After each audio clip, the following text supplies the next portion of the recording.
Hi, I'm Juliet. It's easy to concentrate on the big things when finalising your manuscript for compile. But what about the little things? One of these is relevant no matter what software you use to write with, and the other one is pretty Scrivener specific, for me at least.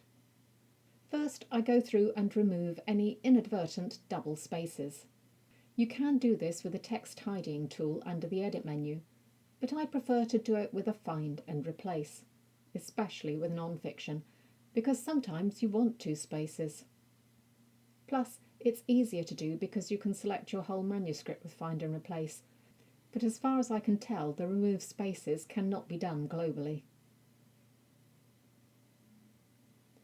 The other thing I find I end up with is extra returns at the end of individual Scrivener documents, because you don't always know when you're finishing a scene or a section, and it's kind of automatic to press return. If you don't have invisibles set to on, it's difficult to see these, and they will screw up the spacing in your compiled manuscript.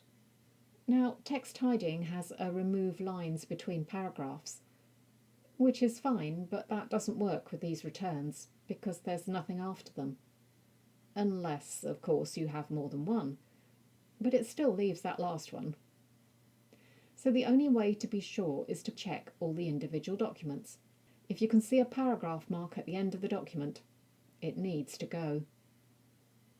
This might be a pain, but it doesn't really take that long to do, and your manuscript will be better for it. If you want to know more about proofreading, check out this video here.